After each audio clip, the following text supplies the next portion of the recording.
Hello, and welcome to How Green Is Your Deal, a podcast about Europe's path to climate neutrality. This podcast is part of GreenDeal-NET, a Jean Monnet network that brings together research and teaching on EU climate and sustainability governance. I'm your host, Jana Gheuens, and before we get into today's episode, I just wanted to do a few little announcements. So first, maybe you know this already, but our podcast is now also available in video format. You can watch this either on Spotify directly if you're listening on Spotify, but you can also go to the GreenDeal-NET YouTube channel, which is all on the GreenDeal-NET page. And in that way, you can also see our faces when we discuss these interesting topics. And if you are listening today, spoiler, we are going to talk about the Arctic. You can see this great polar bear sweater my guest has on. So don't miss it out and go watch us as well. So this episode is also part of our series on the global dimension of EU climate policy. We already did some other episodes on EU global leadership and hydrogen agreements and also the carbon border adjustment mechanisms. So please go check them out as well and subscribe to stay up to date to future episodes as well. You can also leave us a comment on Spotify or on YouTube and a review and let us know what you think about this. So today, we're going to focus on something that is, I guess, a little bit more climate adjacent than really like this hard climate policy we have been discussing in previous episodes. But we're going to talk about the Arctic and the EU's role in governing the Arctic. As you might know, the Arctic is like really vulnerable to climate change, and it's heating up a lot faster than the rest of the world. This has some kind of perverse effects where then it becomes more attractive because it becomes more accessible and people want to get more resources. And that can also be kind of seen in like this interest of a certain presidents in the Arctic suddenly and in Greenland, which I'm sure we will talk about later as well. So I have another great guest today, one of my good friends as well and former colleagues to help us understand the Arctic. Today we are joined by Aslak Busch, a researcher at the Vrije Universiteit Brussel, who has worked a lot on this topic. Hi Aslak, so good to have you on today. Hi Anna, thank you for having me. It's great to be on this side of the table and to be able to contribute to the podcast. Thanks a lot. So first to start, I feel like a lot of people have kind of an idea that what the Arctic is. They might also know it as the North Pole, which is sometimes perhaps even like a mythical place where Santa lives and where there are polar bears, but not penguins, because that's Antarctica. So maybe to start, can you just explain a little bit what actually constitutes the Arctic? How is it governed?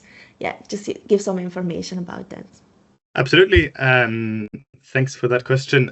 So the Arctic, of course, the Arctic is not mythical in itself, and polar bears are not. I would agree Santa probably is. So the Arctic region can be somewhat hard to define. There's a range of different definitions that exist for it.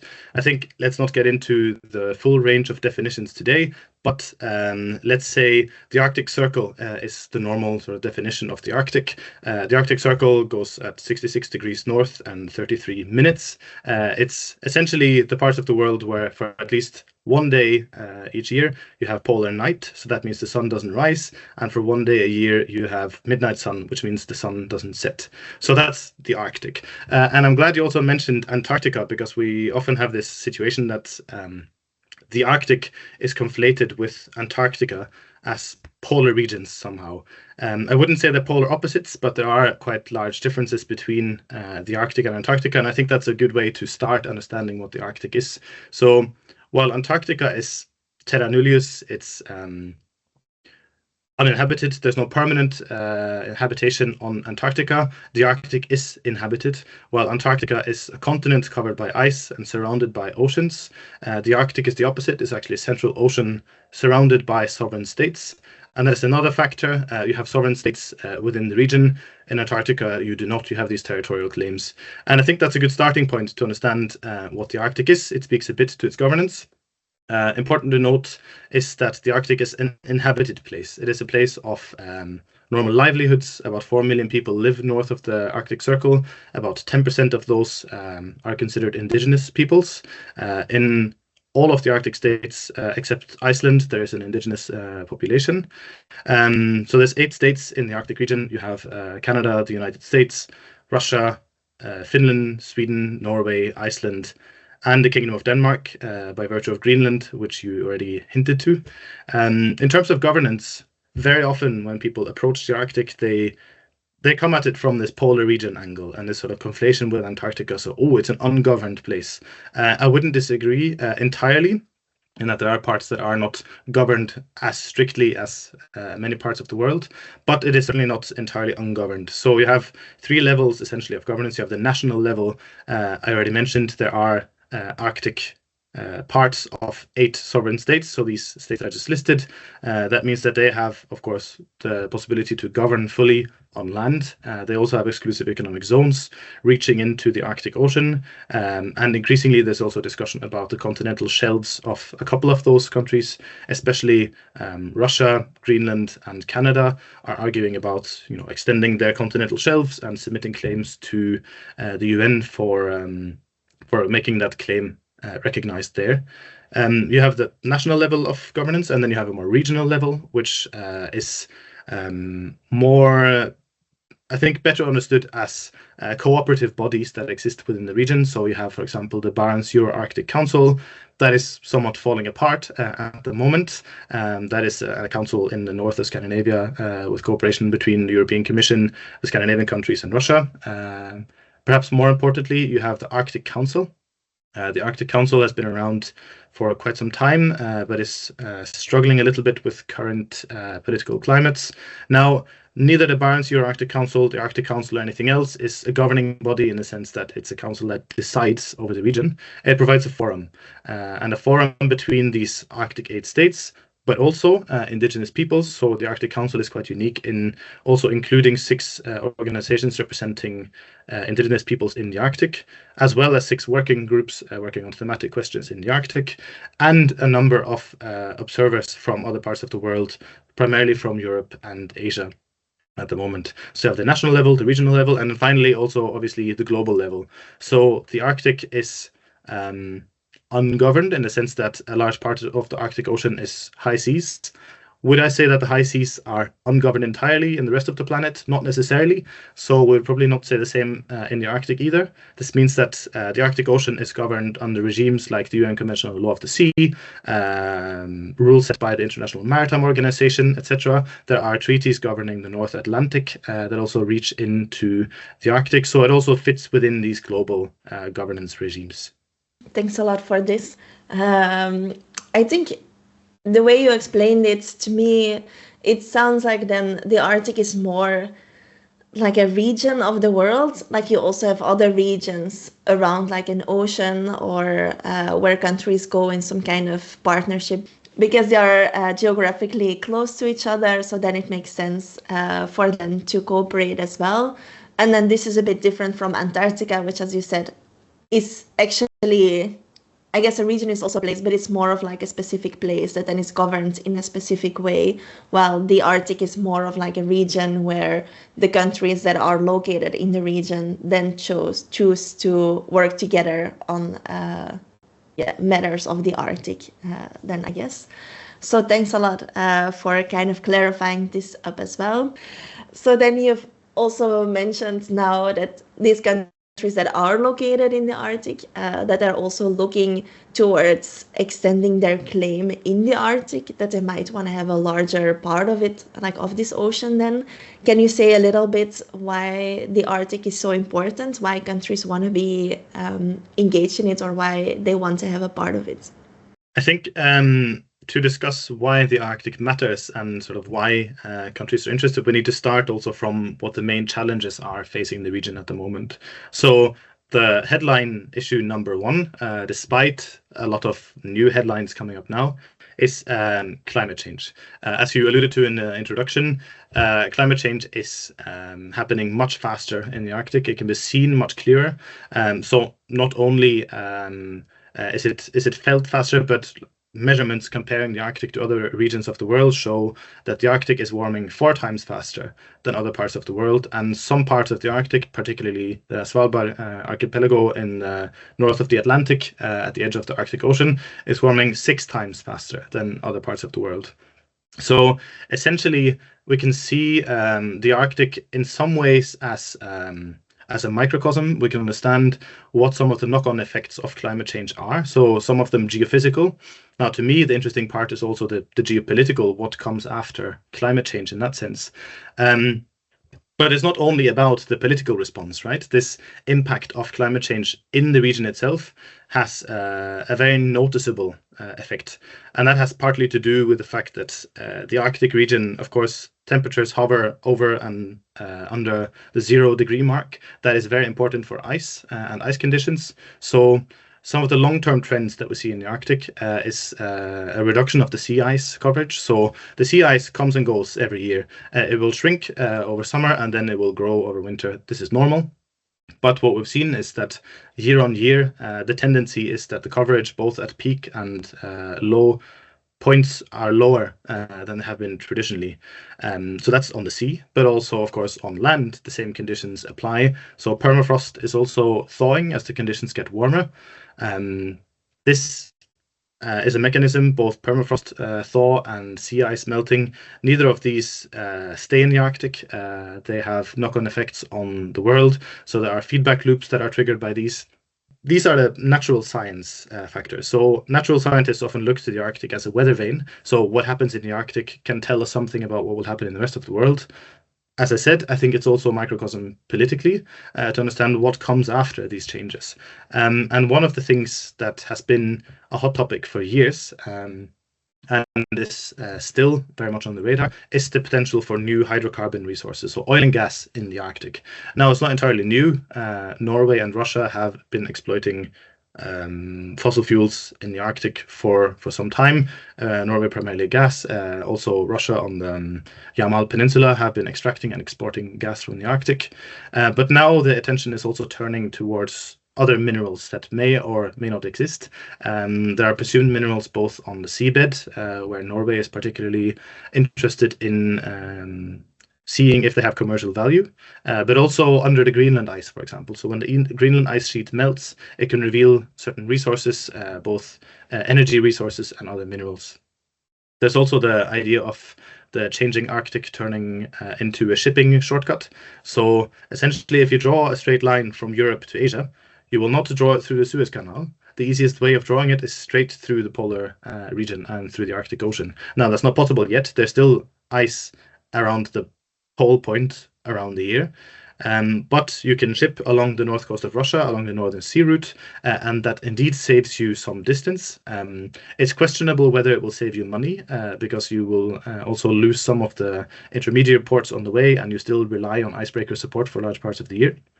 But there's the potential, and this potential in itself for both hydrocarbon resources, for rare earth minerals, for other minerals that are considered critical for the green transition, and this shipping shortcut, all of it leads to hype.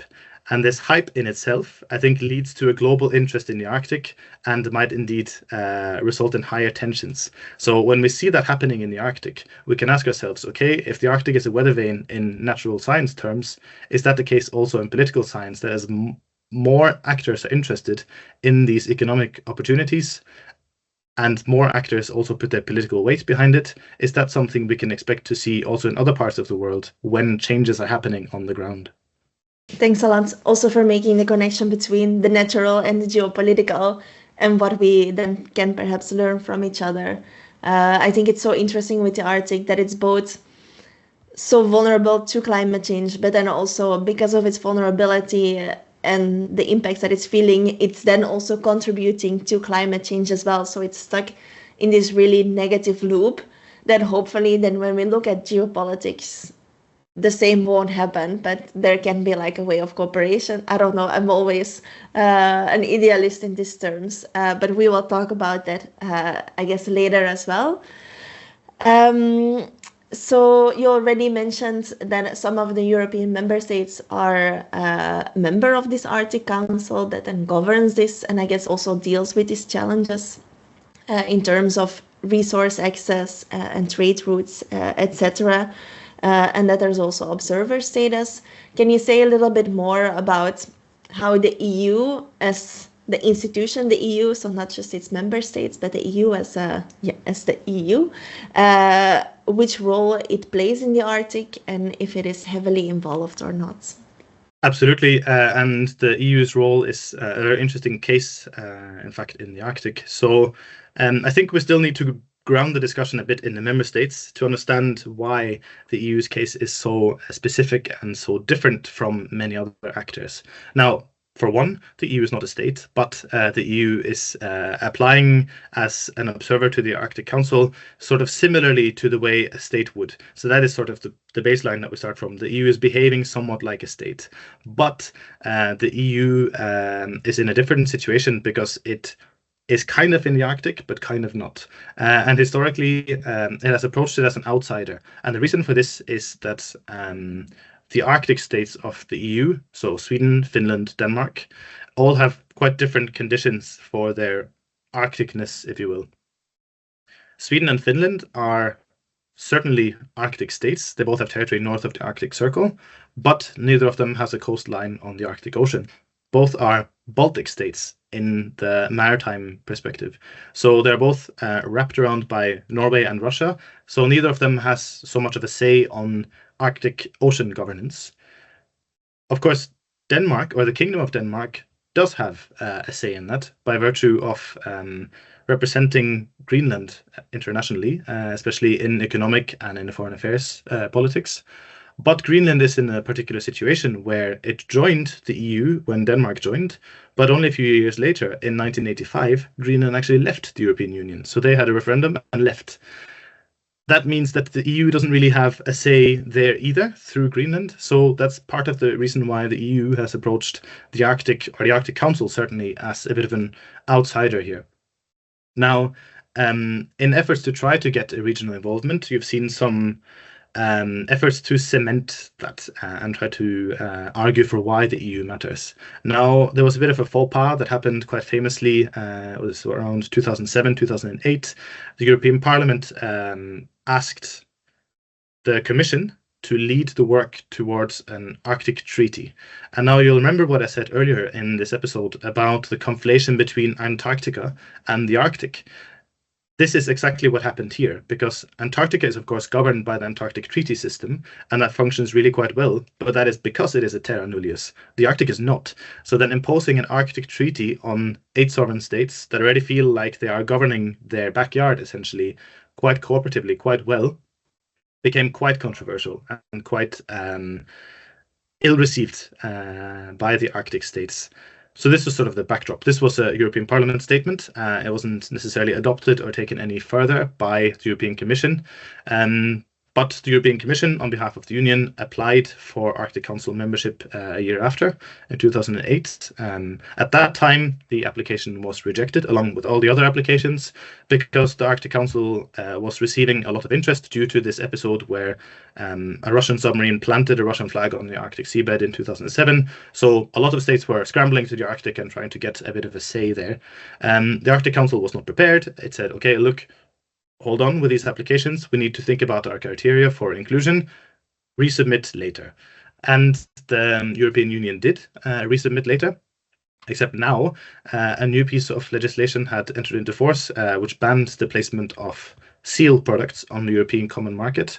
It might sound like a negligible, small industry, and perhaps it is, but it is a culturally important one, especially to Canadian and Greenland Inuits. So this became a thorn in the side, and it caused Canada to hold off its approval of the EU's Arctic Council observer status application until 2014, when it was resolved by a World Trade Organization settlement. Now, as geopolitics would have it, by 2014, other things had happened. Russia had illegally annexed Crimea. This meant that Russia now took over the resistance towards the EU's application. And that is still the status today. So the EU has an application in, as an observer at the Arctic Council. It is postponed. With the way the Arctic Council and Arctic politics is going at the moment, it doesn't seem like it will ever be approved unless something drastic changes. But for now, the EU also participates, and this is important to say, as a de facto observer. So this sort of official status doesn't mean that the EU is not there. It still participates in meetings and is present in discussions as an observer. So also not taking the place of the Arctic states or the indigenous groups, but observing. Now, this is only half of the question, right? Because the Arctic Council isn't the whole thing. The EU is also a major fisheries actor by virtue of the common fisheries policy. So that means that when the Arctic states plus a number of external actors came together to discuss the Central Arctic Ocean fisheries agreement, which essentially placed a 16-year moratorium on fishing in the Central Arctic Ocean, the EU, alongside Korea, Japan, and China, was there as an external member when this was signed and is a signatory to that treaty. Quite a major thing, because this is a major governance mechanism in the Arctic region, and the EU was part of this. Beyond that as well, beyond the sort of more political side, we also have the more applied way of contributing to Arctic governance. There's a number of ways. I can name a couple. So the EU is naturally a large actor in terms of research funding. The EU has a lot of mechanisms to strategically fund the appropriate research. It has capabilities to support infrastructural development and also regional development in the northern sparsely populated areas in order to support economic growth, but also to support demographic stability, because this is a challenge, especially in northern parts of Sweden and Finland, that sparsity is making it difficult also to develop new businesses there. So by drawing people north, you can also see a larger emphasis on growth in the north. Additionally, you have space infrastructure. So the EU has a quite large space program. Galileo, Copernicus, EGNOS, all of these are already present and important in terms of both navigation, in terms of supporting payment systems, and in terms of remote sensing for Copernicus to keep a view of what is going on in the Arctic through GPS measurements. New programs like IRIS², which is essentially an alternative to Elon Musk's Starlink. So this is also coming. So even though it doesn't have the most formal role in the Arctic, or it cannot really get this membership because of all these geopolitical, more political things that are happening, like the seal ban and this Arctic treaty, the EU can still be involved in more of these roundabout ways, either informally or by supporting research and the development of infrastructure, or then through these other treaties as well. As you mentioned in your answer in the first question, there's lots of global things happening there as well, in which the EU might be more involved and in that way have a say. So we've kind of hinted to this, I guess, across all questions. But there is a lot of turbulence surrounding the Arctic at the moment as well, with Trump first in his first presidency kind of wanting to buy Greenland, which then people treated more like a haha, like look what this moron is doing. But then now I guess it seems to be more real, or the threat is somehow more real. That comes from Trump, or people take it more seriously. So can you say a little bit about these geopolitical tensions that are currently existing through the Arctic, and how that might actually then affect the Arctic region? Yes, absolutely. There's indeed turbulence going on now. I would also argue that there was turbulence before Trump. I can get a bit into that. But I think it's important to just remember that the Arctic has been through turbulent times before. So the Arctic has been quite a cooperative region since the late 1980s. So in 1987, this Murmansk initiative was initiated by Gorbachev. Remember, 1987 was towards the end of the Cold War. There were still quite high tensions between the Western Bloc and Russia. So even then, there was space to find some sort of cooperation. And this is, in fact, also where the Arctic Council came out of, this cooperation, cross-border cooperation there, especially on environmental concerns, spilled over into more policy fields and made the whole region a kind of cooperative sphere. So the Arctic has been a very cooperative region, and perhaps unexpectedly so when you look at the partners that exist around it, or the parties around the Arctic. So you have Europe, North America, also Russia, you have interest from China, India. You would kind of expect some sort of flashpoint, but it has been surprisingly cooperative until now. It's important to note that there is a sort of cooperative spirit has actually endured some turbulence before. I'm not sure if I'm going to continue on this positive note, because indeed there are major changes. And I would say maybe the bigger and major change that has been happening, bigger than the issues with Trump at the moment, is the Russian invasion of Ukraine. So this means that, well, after the full-on invasion in 2022, we have seen that there's been virtually no diplomatic contact in the Arctic. It's been very limited. The Arctic Council was put on hold, on pause for a long time.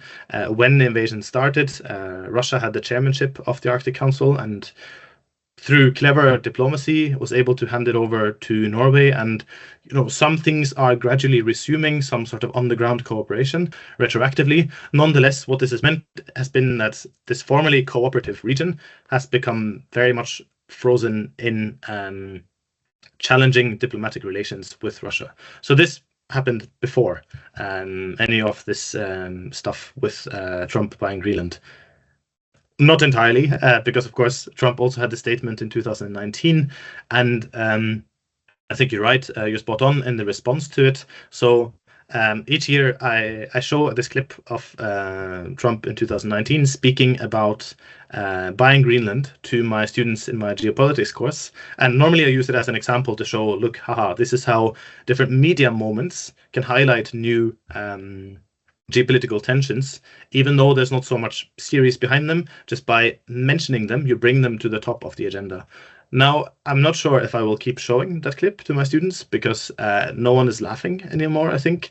When you see this, you think, okay, there's something serious behind this. Before, it was some sort of one-off statement.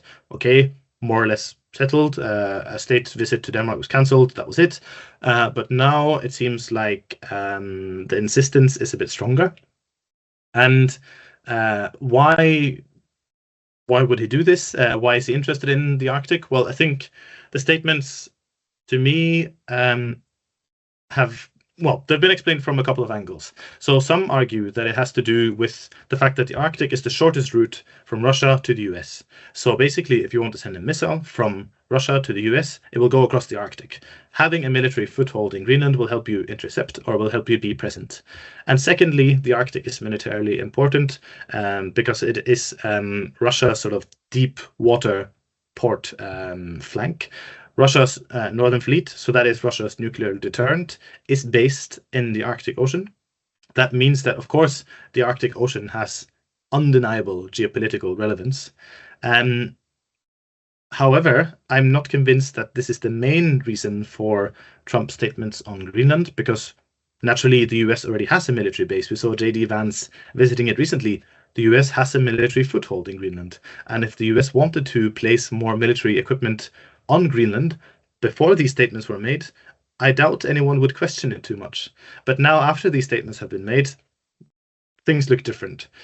What I think it's rather about is an idea, and I spoke about this hype about the Arctic before, that has reached the highest level at this point, meaning that there's some anxiety about other states coming in. So will Russia swoop in and take Greenland? Will China, and this has been a discussion before when China wanted to support the construction of a new airport in Greenland.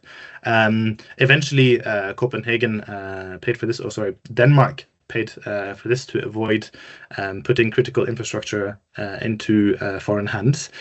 And to me, this is more what it's about. So yes, perhaps about the minerals in Greenland, but I would rather say it's about making sure no one else gets it. So by being there, by having Greenland as a part of American territory, it will be easier to say, well, look, no one else can come here.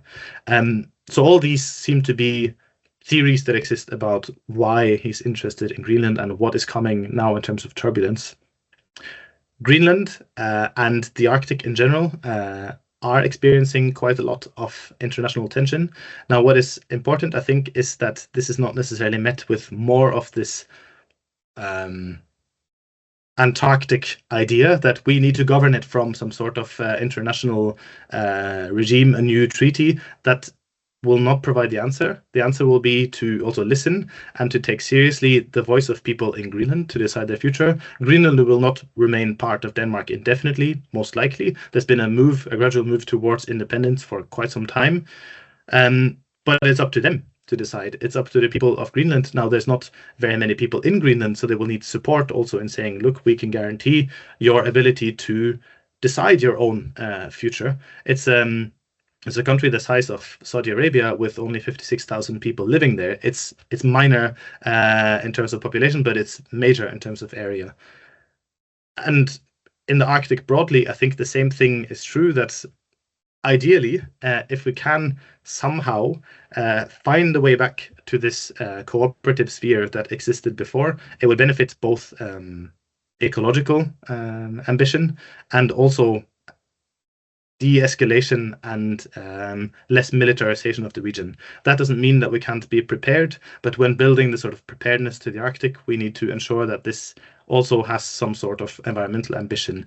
Building railways, for example, dual-use infrastructure that can be used also to monitor environmental changes will be beneficial and will be important in the future, no matter what happens in terms of this turbulence. Thanks a lot. And also I guess when we look in the past, we can also see that cooperation can happen even in times of turbulence. And the Arctic region could or was also like this place where then countries could still get together.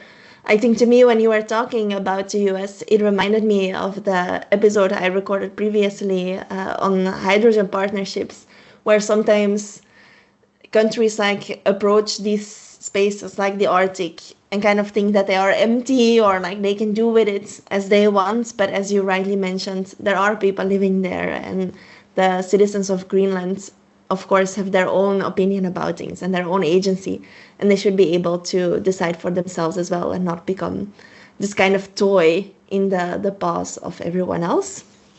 So to wrap up, is there anything that gives you hope for the future in these days? It doesn't have to be related specifically to the Arctic, but just like in general.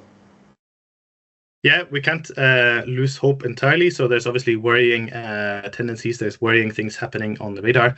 I think one thing that can give some hope is the fact that there's still, at least in terms of what is said, what is spoken, a level of ambition in keeping the Arctic as an area of relatively low tension and of ensuring that environmental cooperation stays. The tension might be situated in particular regions, but the sort of idea of the Arctic as a whole becoming embroiled in global tensions doesn't seem to be in anyone's interest. And that is what has been the hallmark of Arctic cooperation before, is that it has been able to find these areas of shared interest and where it is beneficial for states to cooperate. Now, this is far in the future, but we can hope that because of this fact that the Arctic has been cooperative also through the Cold War, and that it might also in the future provide a place where shared interest and then shared environmental interest can lead to increased cooperation. We already see it to some extent.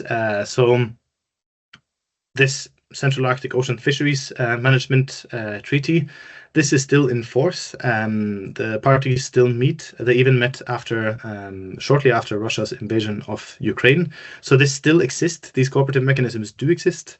And secondly, we can also see that it doesn't seem like at least the Russian interest is to sabotage all Arctic cooperation.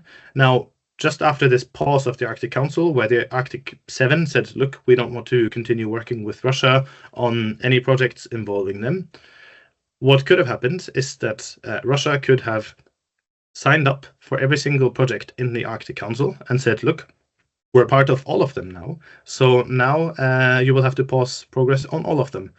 And perhaps it gives me hope that that didn't happen. It's a bit of a thin hope, but it does mean that it is possible for even actors that are diplomatically at a freezing point to still find these areas of shared interest and continue to support some level of cooperation in the region. And perhaps if the Arctic has been a bridge before and is a weather vane for how we understand climate change and post-climate change politics, then perhaps it is possible to also spread that kind of cooperative spirit further south. Not all is lost. Thanks a lot, Aslak, for joining this episode. Thank you. That's it for this episode. If you enjoyed it, please subscribe to How Green Is Your Deal on Spotify, Apple Podcasts, or wherever you are listening. If you want to stay informed on GreenDeal-NET's activities, please go to greendeal-net.eu and subscribe to the newsletter.